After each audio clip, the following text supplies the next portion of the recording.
All right. Welcome to another episode of Precision Hoops, where we stream every Wednesday, sometimes, maybe, possibly. This week, we're going to be talking about NBA podcasts, what we think about them, if we have any favorites. Obviously, there's probably a lot of criticism that we have for most of them, but let's go around the panel real quick. Hoop God, how you doing? I'm gasping for air. I got to rehydrate. Just got done running. How you guys doing? How you doing, Speed Midget? Just got done yelling at my kid. How are you guys?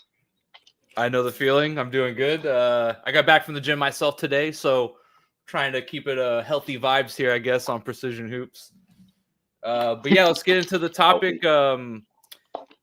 So I'll start because you guys will probably, I think, know more about this topic than me. I don't really listen to any of these guys' podcasts. Like, I don't find most athletes in general to be very entertaining. I think they really think I really think that what they say, they really think people latch onto it, or that it is some kind of this inner wisdom that most people or the average person just doesn't possess. I've just never really found anything constructive, right? I don't leave a podcast ever listening to these guys and being like, wow, I never thought of that, or wow, that was an interesting take. It's cool to hear stories, but in terms of it, we're talking about podcasts where these guys are just kind of talking about, yes, a lot of basketball, but sports and kind of life, politics, culture in general, right? So maybe we can start there, and maybe you guys can start with how you feel in general about the NBA podcast landscape. I'll go first. The reason I even thought this might be interesting is because when I was looking at a list about, speaking of healthy, all I did was do some push-ups and I'm about to pass out. I was looking at a list of players that had podcasts that I had no idea even had podcasts. And then I thought to myself, I'll bet you they get paid, but nobody's listening. Like, I had no idea. For example, Trae Young has a podcast.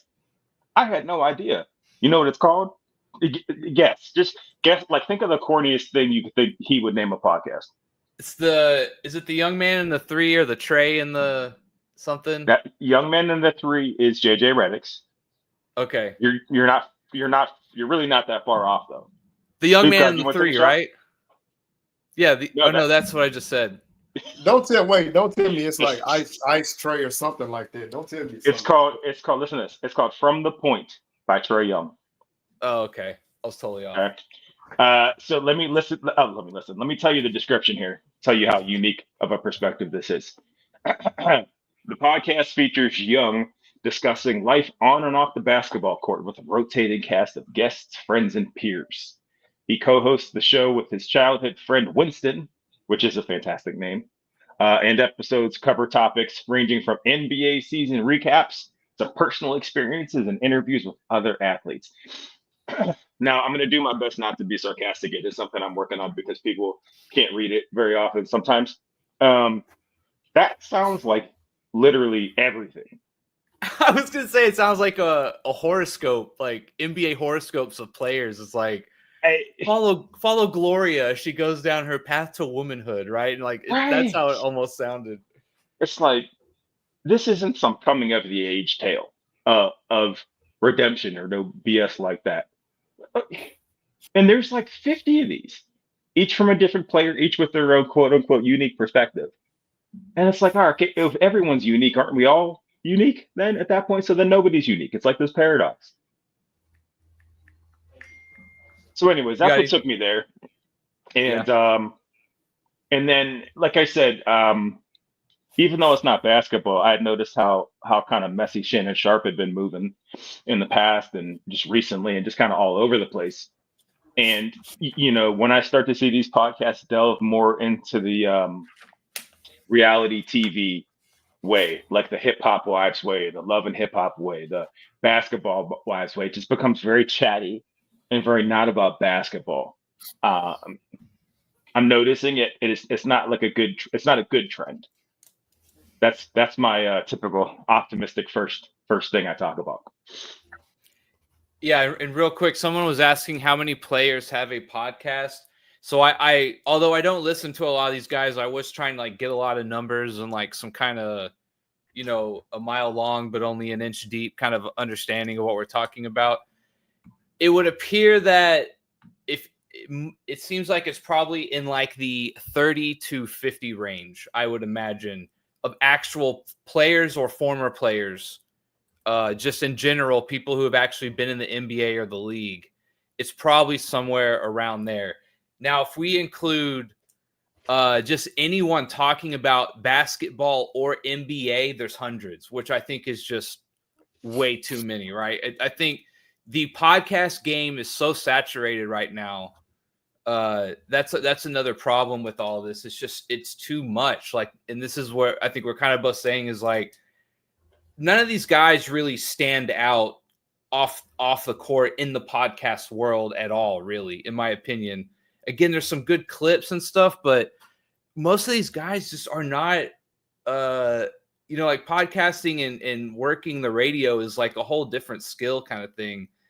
And these guys really act like we care about them just sitting around smoking cigars, having a beer, and just talking about, you know, basketball, right? Like I do that with my friends all the time. Like this is, you know, I could do this for free and enjoy it a lot more, you know, just 10 miles down the road. So Hoop God, you got anything you want to add? So as I said before, I'm really trying to understand how current players are allowed to even talk about the game when they're still under NBA contracts. Like somehow I feel like that's a conflict of interest that's going to be sternly addressed in the new CBA, because this is ridiculous. Like I'm just thinking, like, can you imagine? Let me see, Tracy McGrady, Baron Davis, Steve, like guys like that starting a podcast while they're full-time basketball players.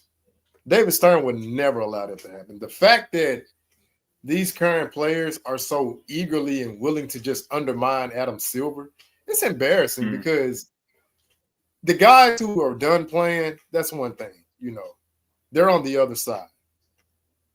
But if you're still playing in the league and you hadn't even won a championship, for crying out loud, what type of NBA depth of knowledge are you going to give somebody? Like, how many times have you won? I mean, I don't see Steph Curry on no podcast.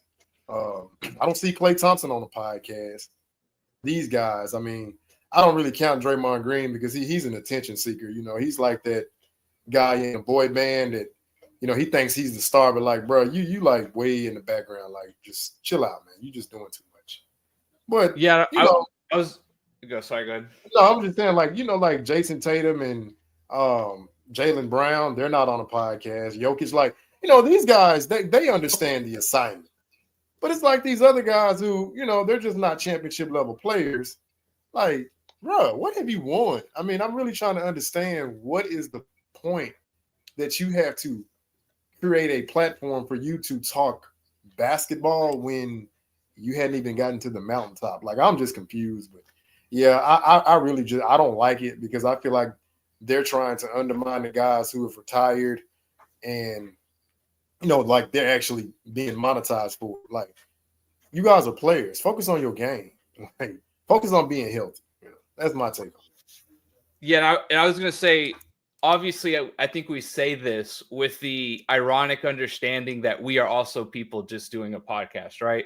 The thing is, like, these guys are multimillionaires with an entire kind of marketing or media team behind them for the most part. Some guys really do just turn on a camera, I suppose, and they just stream, which I guess I applaud a little more than, you know, the people doing it in a barber shop, or like they have this really big, nice, eloquent like background and all of this kind of stuff, right? They're doing it like in a nice studio. I think that's like the difference I would point out, with the irony that, of course, we are also just bros doing a podcast, right? And who cares what we have to say? Completely agree for people who make that point as well. Well, no, they're wrong. Those people are wrong. The ones that say that. Yeah. But you brought up a really good point. Those podcasts are so overly produced, it's wild. And the irony is that it's produced to look like it's casual. Like, no, this is casual. Having sneakers and garbage and BS around you, that's casual, right? That not in what did JD4 actually already said this? Like LeBron's the shot. Okay. So none of this is casual. This isn't an actual barbershop. You're not getting your actual haircut. If you are getting a haircut, it's not your hair. None of this is real, yet you make it look real. And then when you look at the reviews say, wow, this is so real and grounded and it's such a fresh take. And Hoop God just said it himself. It's like, what does Trae Young know about championships? Or I hate to be that brash, but like winning. Why does he have this unique take? If Jokic did have a podcast, I 1,000% would listen because it would be amazing. Because he would probably just talk about basketball, and it would be like 8 minutes long, and then he would go back to his horses or his underground fight rings or whatever he does outside of basketball, right? Like that's real. He seems like a real person, but that's not like a thing in the league anymore. Everything is so broadcasted. Everything is so overproduced. All of these moments where players are shocked to see each other and all that stuff, and they dap each other up, yet everything is perfectly choreographed. Everybody shows up right at the exact same time. None of it's real. And I think that's the anyways, that's funny. That's the that's my biggest takeaway is we do a podcast. That's cool. Millions of people do podcasts, but at least I can say mine is real. At least I can say what I talk about is legitimate, minus my dog snoring in the background. Everything else is good though. Yeah, and I called this the Will Ferrell effect. You remember Will Ferrell was like so big for a while, and then he just kind of oversaturated the market. And I feel like the Kelsey, the center, I feel like he's kind of doing that now. He's everywhere in every commercial, and JJ Watt a little bit too. And so I think that's kind of the thing. I think with these guys, they think that just simply putting themselves out there and talking, man, I try to listen to these things sometimes, and it's very monotone. It's very it's just a lot of regurgitated stuff. There's not a lot of like elaborate deep thinking, in my opinion, going on in terms of like the same thing with the oversaturation. Like we see you on TV all the time. I'm sure you do a lot of stuff, most of these guys here and there off the court, and you're also doing a podcast, and it's just like all of this goes into your image. And if you are not like exciting on the podcast, or you're doing it in a way to like kind of bring good entertainment. I know these guys can do whatever they want with their life, but it's just this thing where it's like, I do think less of you, right? Like, and you're kind of saying you haven't won a championship, do you even have like a post-up game and an offhand? Can you do this? Have you done everything possible to where you're now doing a podcast and I'm listening to you instead of improving your game, right? Have you proven to me? That was always my first thought was it's, like this is what you're doing with your time. I don't know. It seems a little unserious, and it just ruins, in my opinion, their whole image if they're not entertaining on the podcast. Like you said, it just feels fake. It feels like I think Hoop God, or you said it in the beginning, like someone's, I think, got to be paying a lot of these guys some kind of contract, sponsors, whatever. And I think it's just a bad move if that's what they're doing as well in the background, which I'm sure a lot of them are. Can I piggyback off your Kelsey thing real quick? Yeah. LeBron was actually on their podcast. It was either today or yesterday. And the interview itself wasn't bad. I don't have that Travis, cool boy, I just combined their names. I don't have that Travis Kelsey fatigue yet, because I think for him to be already considered one of the greatest tight ends of all time, as he hasn't even been in the league that long, is wild. Like I have a really big respect for that. His brother. Is it Jason Kelsey's podcast though? I don't know, but I'm just saying he's like on all these commercials now, and he's like, and he's always the same kind of like frat bro kind of thing where it's not really mixing it up or anything. Hey, Nick, you know who he reminds me of? I could be wrong, but he reminds me of Gronk, low key. Gronk? he can put complete sentences together. All due respect to Gronk, because he's one of my faves too. Yeah, Gronk was around a lot for a while, but I feel like it was kind of trickled out a little more over time. He took a lot of hits to the head, so he can only speak publicly so often.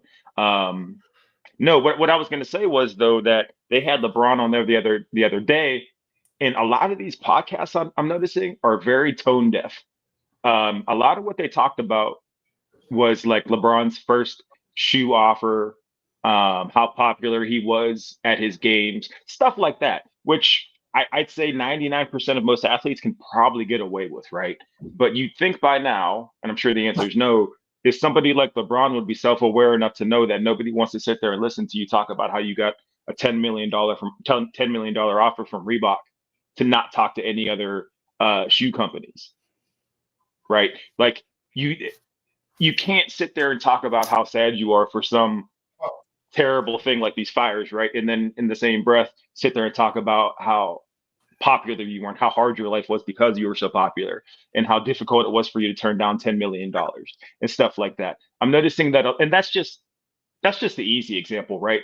But a lot of these players, and to answer your question, AOH, the highest number of I counted 27 podcasts so far. There's no, or 30, something like that, of notable basketball players. So there's probably even more with nobodies.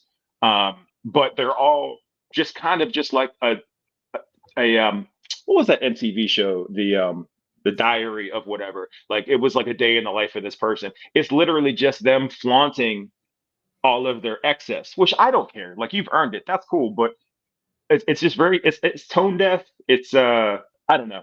It just seems it doesn't seem to fit.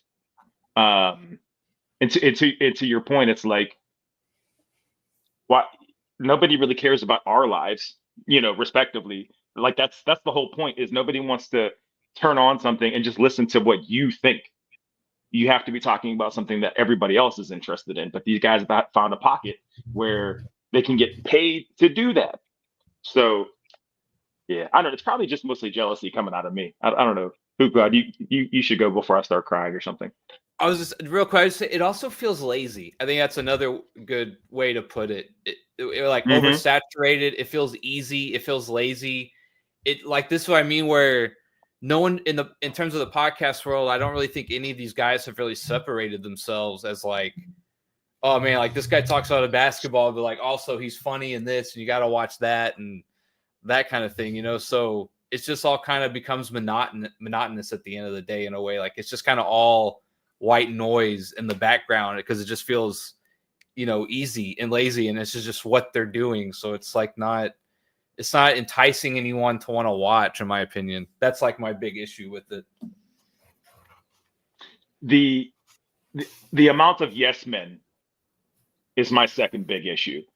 Someone was nice enough to let me know the name of the actor that also does podcasts with Paul George, and I believe he did one with Carmelo Anthony too. I think he did the podcast. His name's Jackie King. I feel like he was in that T.I. movie ATO. He was in a couple other smaller things too. But he's like always that guy that's in the background.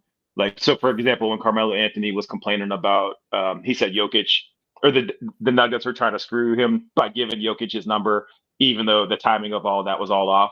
This dude, if I remember correctly, I am old, but this dude was in the background saying like, oh, I get that. You're right. They should have done that. Yes, King, blah, blah, blah. And I'm like, what the hell are you guys talking about? No rational person on this planet would think that the Nuggets were trying to screw Carmelo Anthony over and giving Jokic 15. How are you not objecting this or offering something, anything? Yeah, I mean, that kind of goes back to the banana boat culture, right? Where like none of these guys are really going to have like a like some kind of deep or multi-layered conversation about anything, because it's all just a bunch of like, like you said, yes men, and you can't really call anyone out per se. So like no one wants to rub each other the wrong way. So that's what I mean. Like it's just a bunch of buddies sitting around on camera.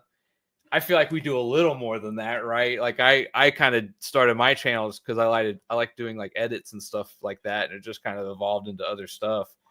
But like like a lot of these guys, it's just like them and their buddies, like talking about it'd be like us once a week coming back and being like, all right, let's talk about the pickup games we played at the YMCA this past week, or remember that let's be accurate. It's more like the 2K game we played. I'm not playing a pickup anytime soon. Yeah, exactly. Something like that. So yeah, it's just kind of all, blur in the background to me is how it all kind of comes off.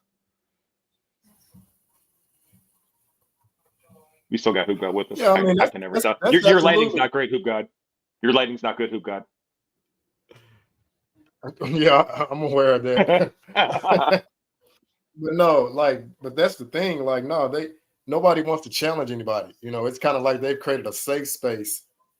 So hey, just come in here and talk to me, and I want to ask you those pressing questions like they would, back when it was a little bit of more, like I said, when the energy and the vibration was more masculine, they would ask those questions, those uncomfortable questions.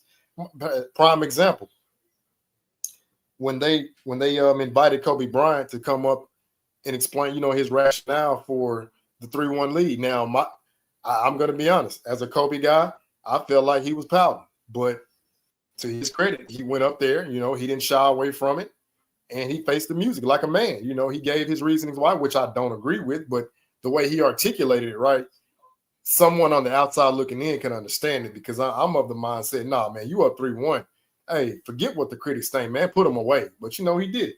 But see, we don't have that anymore. You don't have, guys challenging each other into that to that extent. Like now Charles Barkley does it, and then look at how they respond. Prime example, when Charles Barkley made the comments about LeBron talking about, oh, we're top heavy and blah blah blah blah blah blah blah, just whining and crying and just PMSing all over himself. And that's what Barkley said. Like, dude, you the defending champion. You got Kyrie Irving and Kevin Love. What more do you need? Mind you, Barkley is speaking strictly from basketball. Well, what does LaQueen James do? He has to attack Charles Barkley. He got to talk about he got drunk in Vegas and threw a guy through a window. And I mean, just it had nothing to do with basketball whatsoever. I was just that's real man stuff anyways. Right. And then what made it even worse, you got these enablers out here co-signing, yeah, LeBron, yeah. Tell Charles Barkley about himself. Like, really? Like, that is the epitome of just soft, weak, and just pathetic. Like, bro, he's talking basketball, and he's not lying. You're the freaking defending champion, and you still begging for more help? That's embarrassing. Like, how do you think your teammates view you when you're talking like that? And I'm just like, see, we don't have that anymore. We don't have, that alpha male like you had a Kobe or Michael Jordan or the Magics and the Birds, the Shaqs. Like, you don't have that anymore. No, these guys want to, they want to swap jerseys and do all these goofy handshakes and want to set out games. Like, what? Like, nah, man. It's this, to me, it's just ridiculous, because if you're going to create a platform, okay, challenge somebody. Why are you creating a safe space, for your fellow comrade, just to come up here and vent his feelings? He doesn't want to tell you the things that he's not doing, but he wants to tell you everything that's not being done for him. What? Sounds like some entitlement going on. But I there should be a term for that. I love that phrasing, talking about, wait, what did you say? You said things that are being done to him but not for him. Yeah, he's complaining about, things that he's not getting. Yeah. Yeah. That was LeBron complaining about the team being top heavy, but it's like they're top heavy because of you. Like, at that time, Cleveland had the highest paid roster in the league. Like, their salary was they were already in the luxury tax. And you're crying about Kevin Durant going to Golden State, which you recruited, by the way. They won't talk about this. That's the same year they gave Tristan what's-his-face a crazy contract because of LeBron. Yeah. But now you're complaining about. What was I gonna say? Dang. Or you know what, Hooch God, you got to be careful, because they will call you an Uncle Tom if you keep talking like this. He's fine. Black. I mean, you're supposed to support him. I don't understand what your problem is. No, Spain, what they don't understand is don't count his pockets. Uncle Tom was actually the hero. See anybody? You don't. People. People. Yeah. It's just a thing that people say that they don't understand yet again. Go ahead. And you, Hoop, I was talking about how like maybe it was you, I can't remember. Talking about how they kind of almost are talking about each other in a way or undermining each other in a way. I wouldn't say my mind was blown, but when LeBron James said that most of the time when they try just to simply reverse a play, that nobody knows what they're doing. Like I didn't know what to make of that, right? Like I didn't know if he was being serious or he was exaggerating a little bit, but that just always seemed like I guess I could never imagine saying that on camera, even if I thought it was true. I mean, maybe that's just me. Like I just could imagine, like, I don't know. I guess I just don't see it like that, right? I guess I would see it as like, well, I know how to flip a play in real time, I guess, and I'm good or I'm fine with that. And I guess I would never think about going on a podcast as being like, yeah, most of the people in the league just don't get it or can't do this basic thing. And just being like, God, like, God. I thought he was talking about kids. I thought he was talking about when he was a little kid. He said he could reverse a play when he was like 3 years old or something, and nobody else knew how to. Maybe I misheard. If I did, that's fine. I take it back. But I could have swore he was talking about the NBA, like most of the players. That's even wilder if that's the case. Yeah. All right. I did open up. Go ahead. I was going to say that's even crazier because then you're making yourself look crazy because if you're surrounding yourself with the professionals that can't do this thing that I feel like anybody in this panel could do, if taught well, what are you saying? What are you saying your peers are like? Hey, and wait, you mean to tell me LeBron exaggerated or lied about something? Nah, I don't. Yeah, I mean, I did. Yeah. I still am not sure how to read it. Like I don't know if he's trying to live it up for the camera or if he's over exaggerating. Like I'm sure it's true. Dude wears makeup. Nick, he wears makeup on camera. Everything he does is for the camera. There's always a little layer of foundation. Ironically, he doesn't have one. I just came up with that. Please don't steal that. Secondly, what was I going to say? He was on Kelsey's podcast yesterday when I talked about that, saying that he doesn't think the team is going to look like it does now in February. And it's just like, this is intentional. It's going to grab headlines. Maybe he means their jerseys are changing. Like, don't put that out there. It's just bad juju, you know? Oh, it's disgusting. Right, I did open up, I put a link out. So, Haas, do you have a comment or something you want to add? Hey, what up, Haas? Yeah, how's it going, guys? First of all, great show so far. You guys are really killing it on this show. I mean, a lot of the stuff you guys have said is absolutely on point. I'd just like to add a few points from my perspective. Just a little background on myself. I'm an attorney in New York City, and I'm in my early 40s, so I followed basketball for a long time now. And to me, I've been trying to think this through during the whole show. And the last truly NBA podcast interview type of show that I really enjoyed was the NBA Inside Stuff with Ahmad Rashad. Oh, yeah, wow. I was just about to say that. Like that's how long it's been since we've had like a quality product that has to do with sort of outside the lines of the sport, outside the lines. And it's exactly because a lot of the things that you guys have touched on during this show. And I had to go all the way back to the 90s, Inside Stuff with Ahmad Rashad. When he interviewed guys, no question was off limits. He would just ask everything that the guys wanted to hear. And you have beefs, real beefs between the players. And he wasn't afraid to go there and ask them about these beefs. One of the things, and this is really important to me, one of the things I was really looking forward to, I thought we were going to have some old school beefs in the NBA after the after the 2016 finals. Okay? After the 2016 finals, and you remember after Game 4, Klay Thompson's in the interview saying, "Well, that must have hurt LeBron James' feelings. Where I come from, it's a man's league." And you had a lot of talking going on, and I thought for sure after that finals, you would have a permanent beef between Draymond and LeBron, like almost as heated as, say, Michael Jordan and Isaiah Thomas, right? Where LeBron called Adam Silver on his cell phone, LeBron called Kiki Vandeweghe in the NBA front office on his cell phone after Game 4, after the game, to change a call, retroactively change a call after the game to suspend Draymond Green from Game 5. If that don't piss you off, Draymond, then what's going to piss you off? And I thought that was going to be a long-lasting beef on the level of Jordan and Isaiah Thomas. And what happened later that summer, after the NBA Finals and the whole summer progressed? What happened was LeBron and his PR agency and Clutch Sports and Rich Paul and the boys, they got together and said, listen, we got to protect our brand. And if Draymond's mouthing off about us for the next 10 years and mouthing off about LeBron for the next 10 years, that's going to really hurt LeBron's brand. So what they ended up doing, and this is all behind the scenes, they're private contracts and everything, but I guarantee you this is what happened. Clutch Sports and LeBron, who's a billionaire, paid Draymond Green a shitload of money for Draymond to never again say a bad word about LeBron. And guess what? Ever since 2016, Draymond Green has never uttered a single bad word about LeBron James. It's absolutely disgusting. And now he has a podcast, and it's just a big love fest between Draymond and LeBron. It's absolutely disgusting. Everybody in the NBA is fake. It's all about money and themselves and their brands. It's all fake, and it's so infuriating. What do you guys think about that?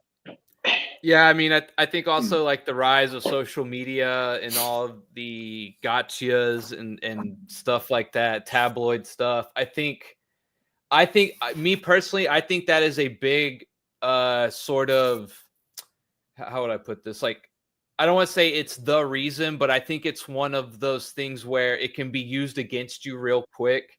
And I think a lot of guys, maybe just average guys in the NBA, normal guys, guys on the bench, like they just fall in line because it's not worth it to do anything else, right? It's just not worth it. And like you're saying, it's like in some ways, if they say the wrong thing here or there, they are going up against an empire or a legacy of a guy who has a lot of leverage to do whatever he wants. Not just LeBron, but I'm sure there's other people too. But obviously LeBron, it would be the top dog in terms of this. So I definitely can see like almost like House of Cards in a way. Do y'all remember that show? Yeah, the documentary about Kevin Spacey. Yeah, a lot of this like taking a stance and a position in a way, and like a lot of it's about how, like you said, like how you look, and a lot of it comes off fake to us, but they're so worried about their image for all of those reasons. So, thank you, Haas. Appreciate the kind words. It's nice to know we're making some headway there. Not only Haas, was it shady. I'm gonna put Haas back. Fine. I love the show, guys. Great job. Thank you, sir. Thanks for calling in, man. Not only was that shady, but for him to be signed to Clutch the very next season, there wasn't even like they weren't even trying to hide it, right? And it's like where there's smoke, there's fire. Yet all of the professionals will tell you everything is on the up and up.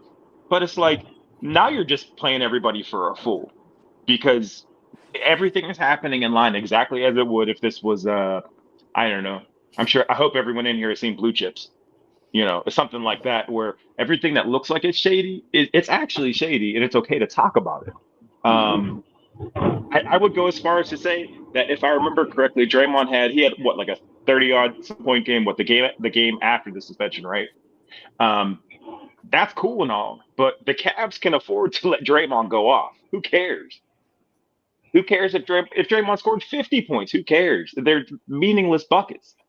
So for them to allow him to go off is a big nothing burger. So I remember back when that series was taking place, that's what SportsCenter was making a big deal of. Draymond comes back and he has this great stat line. All right, cool, but what did it mean? Nothing. Because nobody's checking for him. So it's just real convenient. All of it's real convenient. King Speech, you got something you want to add or comment on? Oh yeah, I'm we talking about podcasts. Good of Paul George to take off from his podcast, actually play on national television tonight. He's got 12 points. So. But yeah, Haas was right on the money, especially with that whole situation with Draymond Green, because I thought they'd have real beef too. And this is what tells you that the competition is no longer real.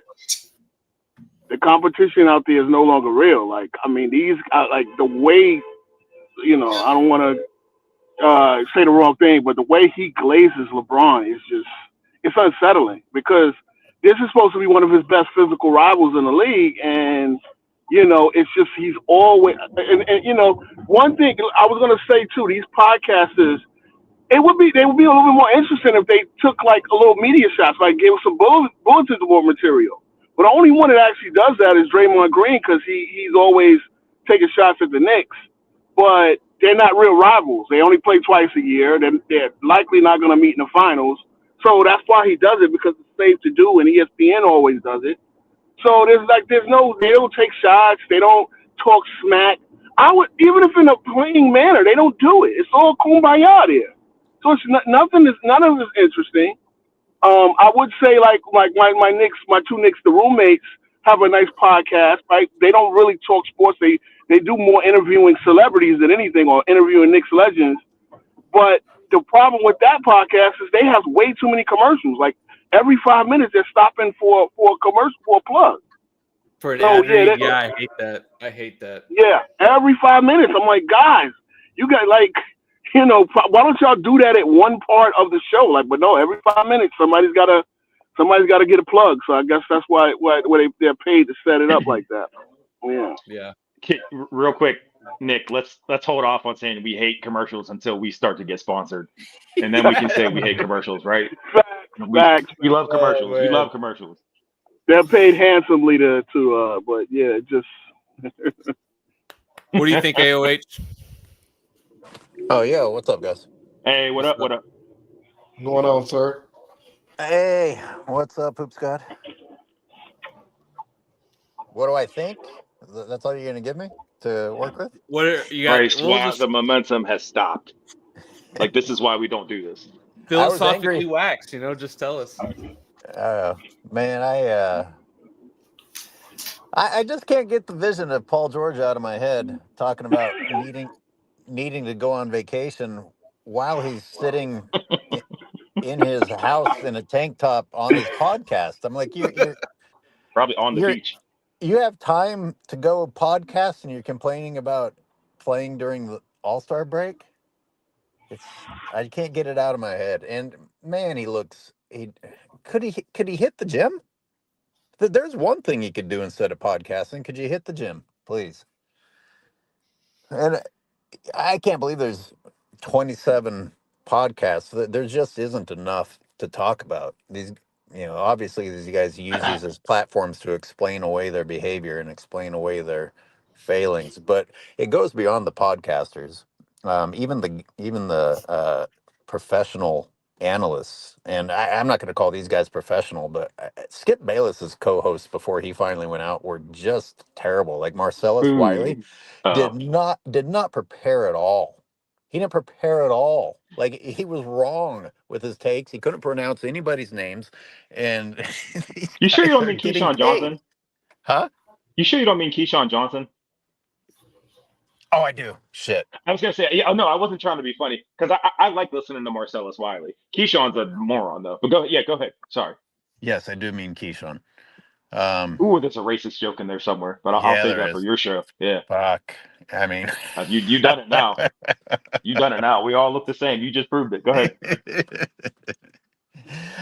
Marcellus Wiley is in the news. His name is in my brain because he jumped on that whole sex scandal thing. Can you guys tell me what in the hell Skip Bayless was trying to accomplish with that sniffling video? Oh, he posted something? Yet. I didn't see he said something. Oh, the clip I saw he didn't. A couple of other YouTubers just took it, and he's just holding the camera up to his face, like trying to make himself cry and look emotional. And then the clip ends, and I'm laughing my ass off. I didn't know that was a thing. Yeah, I think 93. I think Uncut Hoops used it, and 93 Zay used it, and I was like, "Holy fuck, what is this guy thinking?" They had Acho out there doing one of his fake apologies, and he should just stop talking altogether. I don't want to go down that path, but he should just stop talking altogether because he's making himself look crazy out here. But go ahead. Did you know he deleted that video where he was like, I mean, he was just in full mode over Joy Taylor. And I'm like, and see, that's one I would say, yeah, social media does have I would say its bad side, but it also has its good side. Because once something is out there, somebody has those receipts. And I'm like, wait a minute, why did you delete this, sir? I need to know what is your rationale for deleting this video where you were just in full simp mode over Joy Taylor? That's very. I would have to take my Hamlet from Shakespeare. There is something rotten in the state of Denmark. She's a woman. Dark. She's black. She's a woman. She does sports. She's a woman. And then he just keeps saying the same thing over and over again for 45 seconds. It is embarrassing. Hey, Dart. I wanted to say something. Oh, it's Nick's. Sorry, I just wanted to confuse two white guys so that I was equally racist. It's too late. I already clipped it. I sent it to the NAACP, so we're out of here. AOH, you live in California, right? I do. I guess you're okay from the fires? And this year? This time? Well, I mean, listen, it's when. Do you guys understand that this is our rainy season and we're already burning? So we're pretty fucked. I mean, it's coming. Damn. This year. That's great. This is our wet season. Response. That's such a great response. This year. Well, no, I mean, the sky has looked like fucking Blade Runner 2049 several years here in a row. Like I sometimes I feel like the rest of the world doesn't realize how close to the end we are, and we have the front row seat. Oh, it looks like Mars. It looks like Total Recall Mars in LA some days. I know that. But I'm glad you're safe. All jokes aside, I should have asked about that earlier. That was selfish. I mean it. I tell you what, I wasn't able to play basketball today. I had 7 turnovers because my mind was on my house. Your flame was greater than the flames, though. That's what's important. Hey, Speen, remember when I said that earlier? Remember when I made that statement earlier? They blamed it on the fires, not the 7 turnovers. Bruh. Did you hear Robert Horry blabbering, trying to come up with an emotional speech, and he literally let the Lakers off the hook because people were worried about their homes. They didn't even have the decency to say they were worried about loved ones. Oh wow! Okay, wait, so are you talking about that post-game show? Yeah, the post-game show. Again, I got to shout out 93Z because I'm taking all of this from watching his. But Robert Horry seemed all right. It was the other dude, the other man that was on the panel. He has like a weird cadence to how he speaks and everything. It seemed like he was just like making excuses for. Yeah, I mean, they're all terrible. But he seemed like he was making excuses the entire time, and it's hard to attack. It's hard to argue the, fire excuse, but eventually it's like you can only hear about it so many times before it can't spill into physical basketball anymore. So that's all. How many people had to go to work to non-basketball jobs and perform, worrying about their house? Not the people at Anthony Davis's horse farm. I heard the Rams. I guess they got off that day. Yeah. The Rams allowed everybody to bring like their pets and everything whenever they went to Arizona for the game. Yeah. I like animals more than people in most cases. Yeah, that's better than Anthony Davis. He left his to burn. Oh my God, really? That's what Speen told me. I didn't say that. I said it burnt down. I didn't say he left the horses there to burn. I didn't say that. I didn't say there was like a horse massacre. I said the place burned down. And the horse was there. I don't know if the horse was there. Well, listen, can we talk about podcasts? Right? That's what we're so do y'all have any rankings? That was the final. That's like the last thing. All the smoke is the top selling, not top viewed podcast right now. And it's not close. All the smoke? Yep. That's the number one. That's Matt Barnes and Steven Jackson. Okay. Yeah, I've seen a lot of clips from their show. Yeah. The thing I wanted to mention though is not only is it the highest selling quote unquote, but it has the most drama, off the court drama, which further proves my point. And who was that King Speech that was saying that it's more about the drama. It's more about the not basketball. Didn't they beef with Kwame Brown or something? They like they still ago? are. I got kicked out of that. I got kicked out of that Kwame Brown feed because I said that joke about them two jerking each other way off. Matt Barnes is fighting Kwame Brown. There's just no way. Dude. Yeah, he is a scrapper though. I do hear. Oh man, like I'm just if like I was in that world and Kwame Brown wanted beef, I was just finding any way to not have that beef. No, yeah, he's nuts a little bit too, but that's why I like him. Exactly. Like he's crazy. He seems like he acts as if he has nothing to lose, and that's like the worst guy to deal with. Right? That's the Black Air Force. That's the Black Air Force Ones guy, Nick. Ask who's got about the guy with the Black Air Force Ones. He'll tell you. Y'all bet you Kwame Brown wears them. Pardon my street knowledge. I did not know that. Hoops Scott, can you fill him in? On which one? If you're still there, there, the Black Air Forces. And any man that still wears Black Air Force Ones. I can't name one right off, but I mean I wouldn't mess with him. I'll leave him alone. You leave him alone. I got nothing to lose. Gotcha. Trust me.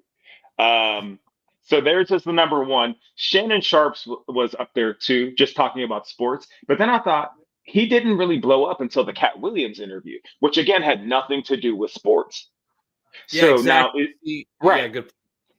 Go ahead. I'm sorry. No, go ahead. No, I was saying good point. Yeah. And I don't. How do you market your podcast then? Is it still a sports podcast? Because to me, it's not anymore. Once you cross a certain threshold, how is it sports? How are you faking a Instagram live thing for your dick pills to be sold 2 weeks later, but still be considered a sports podcast? And he has Ocho Cinco on a lot too, right? He might be worse than Keyshawn Johnson, actually. AOH. At Chad Ochocinco might be worse than Keyshawn Johnson in terms of just like public speaking and he says some wild shit in general from time to time, huh? Like he kind of just lets it ride, doesn't he? Well, the fact that he was a willing participant in Shannon's shit, like I was joking about those two right after that happened. I was like, "Hey, everybody, tell me." It's like, let me come on a show with some other guys, and you guys can all tell me that my dick still works and how good I am in bed. Well, it was so really weird hearing those two talk. I must have missed that. Like they just had a recap of what happened or something. Shannon was like, you know, Ocho, I brought it. Ump gets it in. Ump gets it in. Oh, all right. AOH, never tell me about how you get it in ever. I don't want to hear about it. You know what I mean? Take me step by step in your sexual process. I would love to hear it. I would never do that. Was real homophobic too. Real homophobic on that podcast. Sorry, Shannon sounded like a man with erectile dysfunction trying to convince the world he doesn't have it. So I will never, ever do what Shannon did. Oh, my gosh. Kwame Brown's always talking about Shannon Sharp's gums, too. And the way he says it, like in his country accent, just makes it even funnier. Hey, he'd be like, "No, you old thick tongue ninja." He said, "Ain't no first down in basketball." Bro, I fell out laughing. Calling somebody thick-tongued is wild. Like, thick-tongued. Oh, my goodness. Because that shit is true. He trips over it all the time. Hey, but I noticed something. After Kwame made that roast, hey, Shannon Sharp had nothing else to say to Kwame after that. Gosh. But yeah, it stinks because I really liked him and Skip in the beginning. But then, when the Henny started coming out in the blacks, in the whatever other coon stuff he brought out, and that started being a selling point for the show, I'm just like, yo, like I know that these guys are telling you that this is supposed to be ironic, but it's not ironic if you're actually this way and then portraying it on live TV. It's not even professional. So like, come on, bro. What are we doing here? Hey, remember, Marcellus Wiley called him out for it. He said, "Shannon Sharp, that's not who you are." He said, "Why are you playing this character?" He said, "You call yourself this upstanding, always professional, but why do you have to go into full character mode? With the Hennessy and all that and the cigars. Like, come on, man. Like, you really just gonna play in our face like that?" I noticed Shannon didn't have no response for that. Another person is All right, good talk, AOH. Yeah. I'll say another person who has a podcast is CJ McCollum, which I had no idea. I didn't You know either. what? I'm gonna give CJ a little slack because he's actually went on First Take and articulated himself like with some, I would say with some depth of knowledge. I'm gonna give him a little slack. And just to be fair, I don't feel like he should be doing this because I don't think he's like towards the end of his career. Like, okay, I'm gonna give y'all an example. Do y'all remember when they were bringing Andre Iguodala on those certain shows? But granted, he was already like at his wit's end. Like, it wasn't like he right there in the heart of his prime like he was in Denver, and they had already won a championship. So when they were bringing Iguodala on, there are some things that he can tell you about being a championship level player. Why? He's been to the top of the mountain, and he wasn't like doing a podcast per se. They were just bringing him on those shows. Mm-hmm. Now that's what I like about CJ McCollum, because they were bringing him on First Take before he kind of like branched out and started broadcasting. So I'll give him a little bit of leeway because I can actually listen to CJ McCollum break down basketball. He's also a former journalism major at Lehigh. So that's dope. Okay, that makes sense. Yeah, that makes sense. That's why he's so well spoken. Vince Carter also has one. Quentin Richardson and Darius Miles have one. Yeah, they're the knuckleheads. The knuckleheads. Yeah. I was gonna say, is it just this? Is it just patting your head? Patting the top of your head? Of it. Yeah. That's great. That was a whole movement. No, kids don't know about that. Yeah, kids don't know about that Clippers team at all. Everyone was doing that for a while. It was one of the coolest. It's a lot better than this ice in your veins, or ice cold, or cooking. Everything is like a dance, like a line dance now. Danny Green also has one. I don't want to hear what Danny Green has to say. Those are kind of more of the, I guess, people who have more popular ones. So Trae Young, Grady Dick, whoever that is, and Theo Pinson also has a podcast. Did you say Grady Dick? Yep. Is he a rookie? Yeah, I think he's a rookie. He was just drafted. Yeah, he's got to be. He's on the Raptors. He's got to be. Hey, good night. He's got to be. Yeah. He was out of Kansas, I believe. 7 a.m. in Brooklyn with Miro and Desus from. So thank you, King Speech. Maybe that was the podcast when Melo was on there talking about how the Nuggets were trying to throw his number in his face. Whoever else was the co-host on that show was like, yeah, bro, I get it. They did that to you. Yes men is like the thing I always come back to. And one thing that I want to give us pride in is we rarely agree on stuff. You know what I mean? In terms of, I shouldn't say rarely. When we disagree about stuff, we have similar sentiment, but we do disagree on more things than you would think. And to me, right, exactly. And it's never disrespectful. Well, unless it's like AOH and somebody, but it's rarely disrespectful. And it makes for better content versus just everybody agreeing with each other. One of the reasons Scap, shout out to Scap, blew up and made Gilbert Arenas look even crazier was he disagreed with him. But he disagreed with him and he backed it up with fact. That's not a thing that people do anymore. They just tell you that your opinion is wrong and you're in your feelings. And that's it. But you can't argue with numbers, or at least logically, you're not supposed to be able to. And that's something that's being lost upon a lot of these shows as well. Yeah, and this is like a two-sided thing too, but a lot of people who argue for Jordan, I think sometimes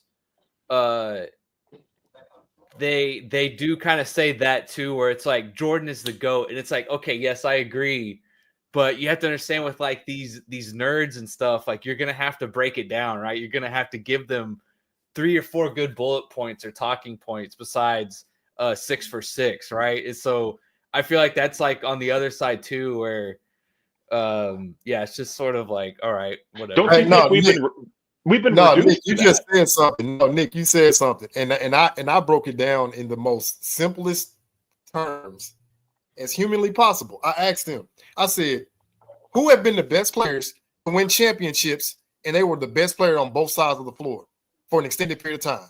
I said, just break it down to those two categories. Who were the best on both sides of the floor and were winning titles?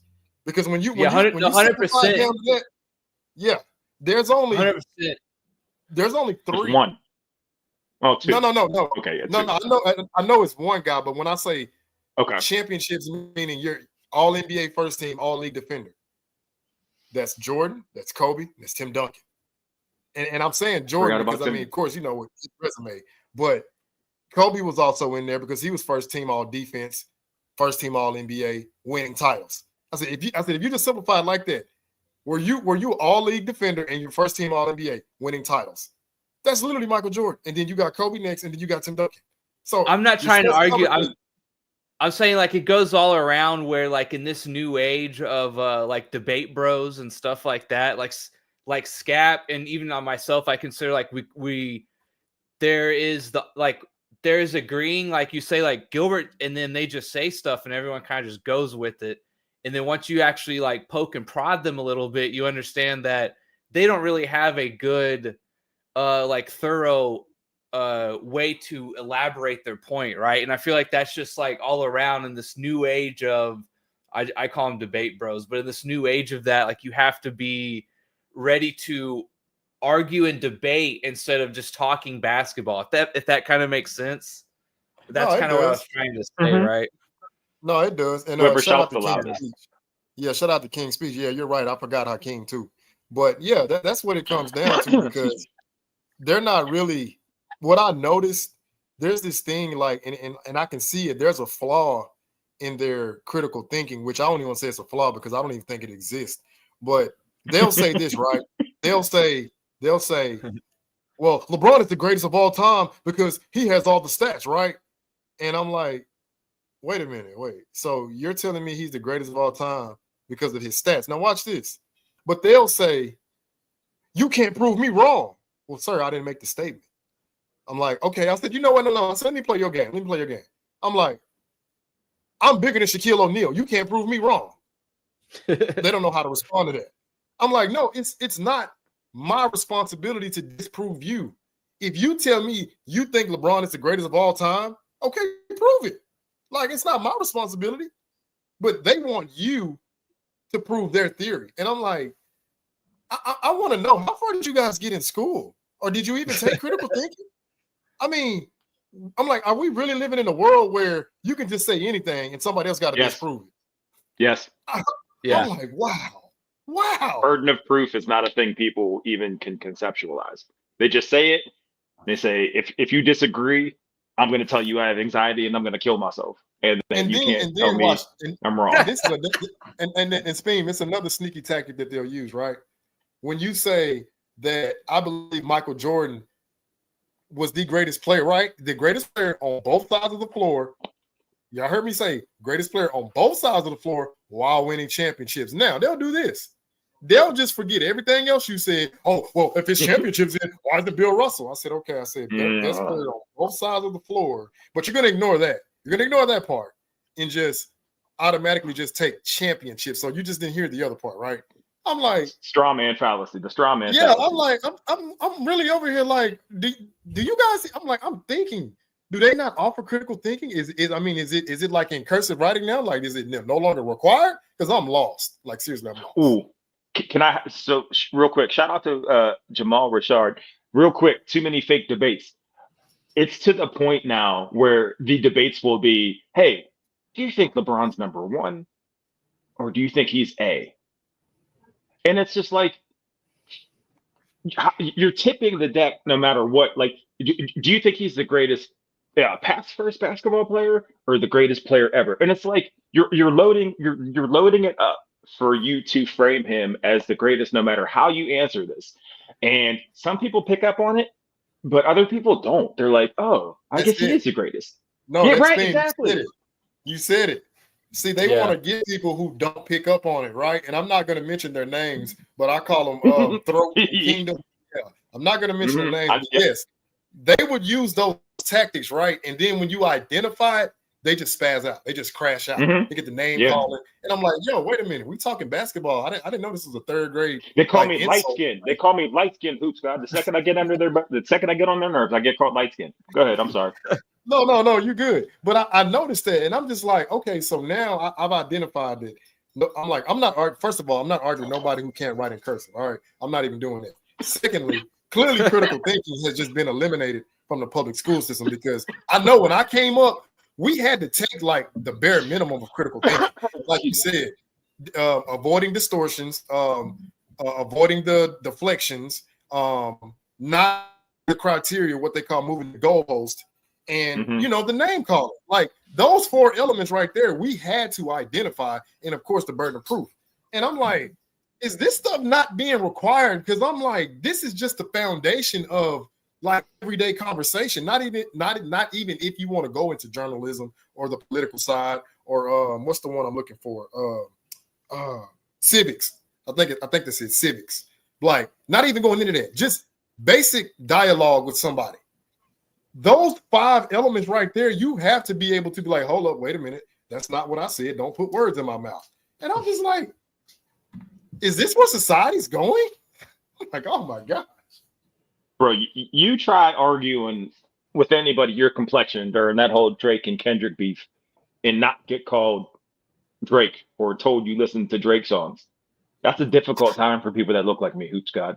So, because I'm glad I was totally disconnected from all. Yeah, that. You're better that way. No, all jokes aside, a lot of it all falls on race. Well, this is how pathetic the NBA is right now. It was a story that LeBron was dancing to a Kendrick track while him and Drake were beefing. So obviously he has Kendrick's side. And now, actually, someone put it in the thing chat. Now Drake is saying, I got proof that LeBron cheated on his wife, and it's like, yeah, no doubt he cheated on his wife, probably with. Someone Carter said that earlier. Rich Paul. Yeah, I googled it real quick. Academic said that Drake helped LeBron cheat on his wife. So I don't know. We'll see. Yeah, with Maverick James and Maverick Carter and Rich Paul, I'm sure. Oh.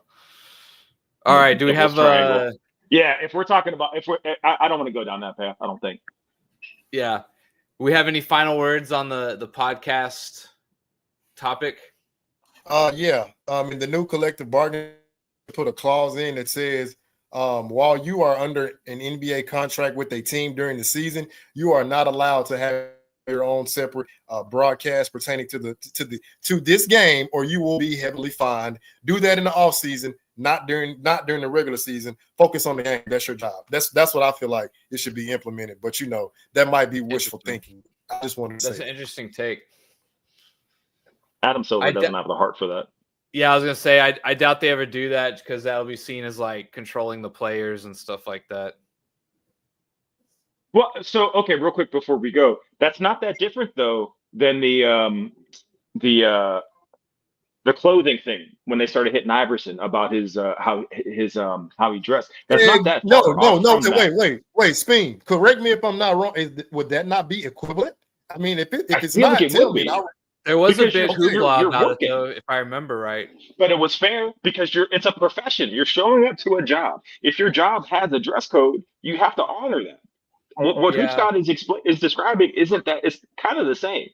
I think a dress code is a lot easier to sell to people than telling people they can't like speak or say certain things or like have their own YouTube channel. I think the dress code, like even the average person can like you can make $30K or $200K a year, and like a dress code makes sense to you on some level, right? Most of us have to look a certain way or put on a certain shirt or whatever when we go into our work. And Nick, that's a great point. Also, Haas said he had a possible final take. That's a great point. But I wanted to respond by saying this. So let's just take it to Google. Let's take it to Apple. Let's take it to the Rockefellers. Just any one of those Fortune 500 companies. Do you think for 1 second the guy at the top would allow his subordinates to have their own little broadcast? Hey man, you know what? I don't really like how the boss looks at me. I don't really like how he turns his head. That just kind of bothers me. I'm looking at it. That makes sense too. I'm looking at it from this perspective. If those other businesses and those organizations will not allow that, I don't think the NBA players should have an exception, simply because We never seen it. It never happened under David Stern's tutelage. I can't think of the commissioner's name before him, but he didn't allow it. So no, you guys are not any special. You might be a little special ed, but you don't get any special treatment. No, fall in line, be a player, be a professional, and do all the broadcasts. Yeah, in the you are an summertime. employee. Yeah, that's just me though. That's just me. What do you want to? I was gonna say, what do you want to add, Haas? Yeah, one of the reasons that I gravitate to you guys and people who were not players or former players. Well, number one, because I'm not starstruck. I don't particularly care about these celebrity types. Number two, hey Haas, me neither. I'm right there with you. Yeah. Thank you for calling us nobodies, Haas. Keep going. No, you're somebody to me though. To me, you are. You're more important to me than these players and former players putting up podcasts. That's for damn sure. I appreciate you. We appreciate you. But there's nothing inherently. There's no inherent qualification about being a player or being good at playing a game that therefore would make you good at talking about the game or commentating on the game. Those are two completely different skill sets. So most of the people following these players or former players, they're just starstruck. They're just following celebrities. It's like women in brand name purses. I don't respect these fans at all. Perfect analogy. I'm still in there. I'm going to shut you out when I say it. Perfect analogy. Great. It's like it's in it, So I don't like when men are sports fans and they behave like women following brand name Louis Vuitton purses, like there's some sort of special brand name. Look, just because they're a player don't mean they know shit about the game and talking about it and articulating it and actually making a compelling argument or, like you guys do on a daily basis. So what I'm saying to you is that's one reason. There's nothing inherent in being a great player that makes you a great commentator. And then secondly, and maybe even more importantly, I don't want to listen to anybody that has relationships around the league, because then it gets political. And I don't want to listen to some, political podcast where you can't be offensive to this person or that person, or you can't say this wrong thing or that thing. Yeah, I want someone who is raw and uncut and is not afraid. And untethered. Untethered, I like that. Yeah, untethered is a great word. Detached from the league and is not afraid to give a factual opinion that might be unpopular to the power base of the league. And so that's why I gravitate to you guys and not these wannabes. Can I piggyback off something Haas said real quick before we go? I was just saying real quick, I think the average listener to like all of our channels would be surprised how much basketball they know compared to like maybe your average NBA player. I think there is this I used to think this way too. I love the game. I love researching the game and stats, but if you also play long enough, there's a lot of people out there who do not know, who do not have like that thirst for wanting to know the game like in its entirety as much as you ever possibly could. Right.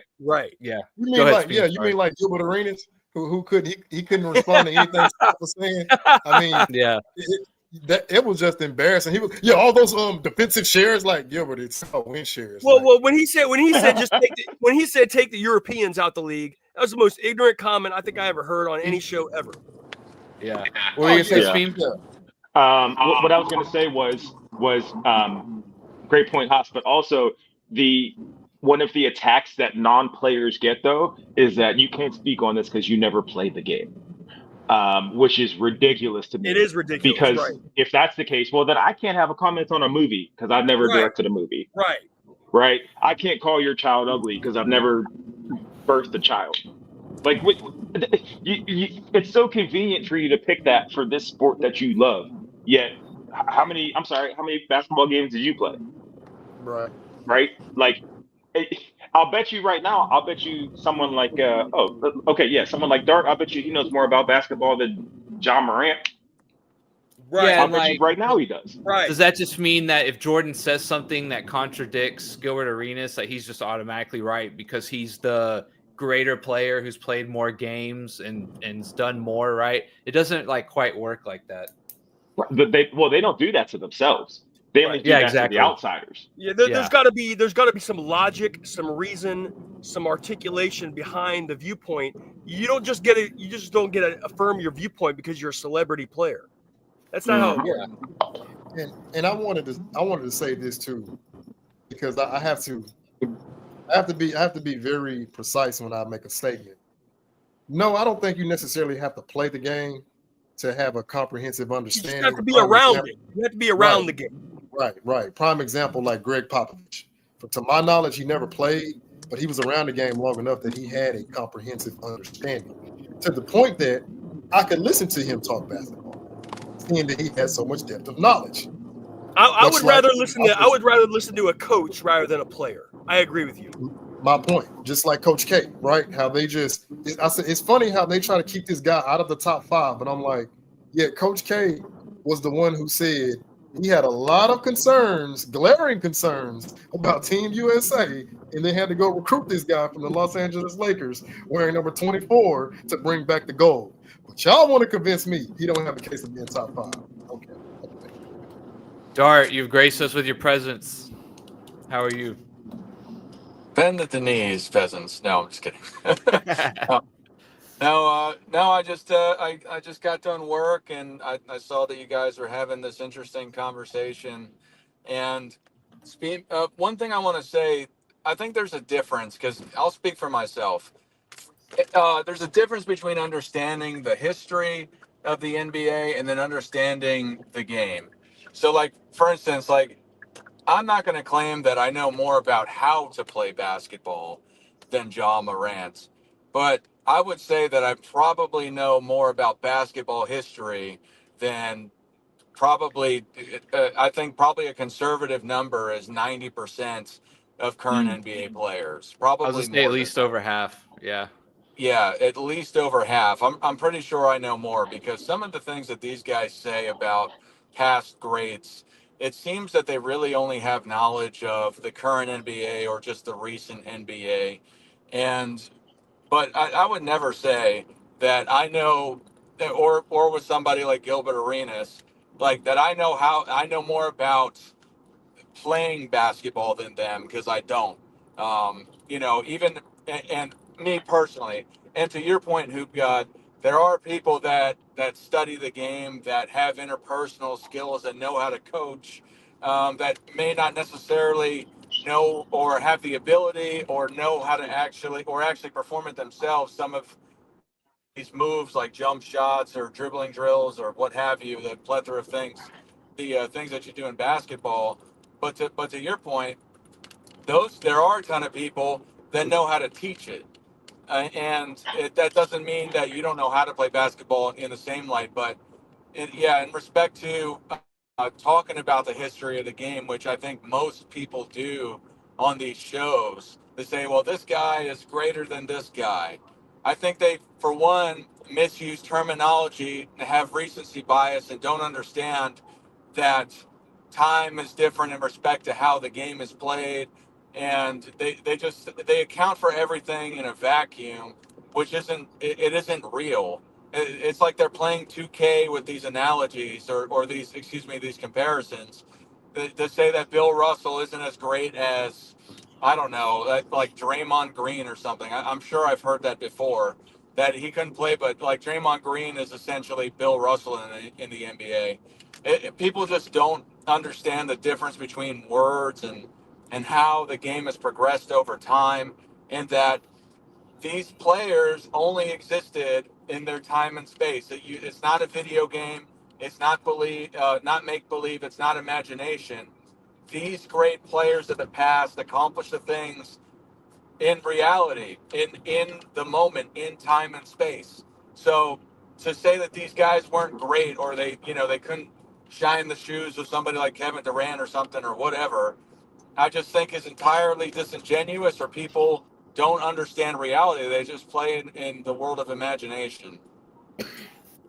No, Dart, you're absolutely right. We kind of like, I would say we kind of got to the tip of the iceberg, when Gil came on our show, because the things I was saying, he wasn't prepared for it. So I know for a fact that all 4 of us have more history on the game than he does, because he doesn't even take the time to learn the game. Now, I'm not saying I know more basketball. No, I'm not. Gil played in the league. But as far as history, I knew I was hitting him stuff right off the dome. He was not prepared for it because when I went back and watched it, and I told him that Bill Russell shot 70% from the field, he almost thought I said free throws because he was trying to find his little way to interject me real quick. And I said, no, from the field, not free throws, because I knew you were going to try to hyperbolize and sensationalize that, but I didn't let it happen. But that told me right there, like, okay, this dude don't even do proper research. I'm like, wow. Yeah, and your basketball skills or where you played basketball has to clarify, because this is something you guys are saying too. That has nothing to do with your knowledge of history. That gives you a false equivalency to say, well, I'm a very good or one of the best basketball players that ever existed. So that means that I know more about basketball history than you. And because the way when they define greatness, a lot of Hey, Dart, you're breaking up a it little bit. seems that they try to take it in a vacuum with basketball skill. Always tends to go to recency bias. Yeah, just because you shot 1,000 jump shots a day and you were gifted with a 35-inch vertical doesn't mean you know more about the game in a way. Like I totally understand what you're saying. I think he might have a little delay. Yeah. All right. Well, do we want to wrap it up? I guess. Yeah. What are we talking about on Sunday? Do we know? Dart, do you know what we're talking about Sunday? If you can hear us, you got to wait the 4 minutes until he gets the other side of it. Oh, sorry. He's breaking up. These are the best. I mean, those are the best though, because it's so unintentional and the communication is so off. They would never have this on a professional podcast. No, I guess they wouldn't. No, you're right. So ignore everything we just said. Yeah, he's out for the last. Ignore everything we just said for the last hour and 20 minutes. No, that's all right. All right, we want to sign off. Let me one more time. Let's go. Yeah, try him again. No, still bad. No. Okay. All right. I'm good. I'm satisfied. Yeah, I thought it was good. It was I thought we touched on a lot of things too. Cool. Any final words, Soup God? Yeah. As I said earlier, the new collective bargaining agreement. Hey, do all your podcasting in the off season, not during the regular season. We'll see. All right. That's it for us. We'll see you guys Sunday or maybe possibly next week on Wednesday. But yeah. Yep. See you guys next time. Appreciate it. Awkward goodbye.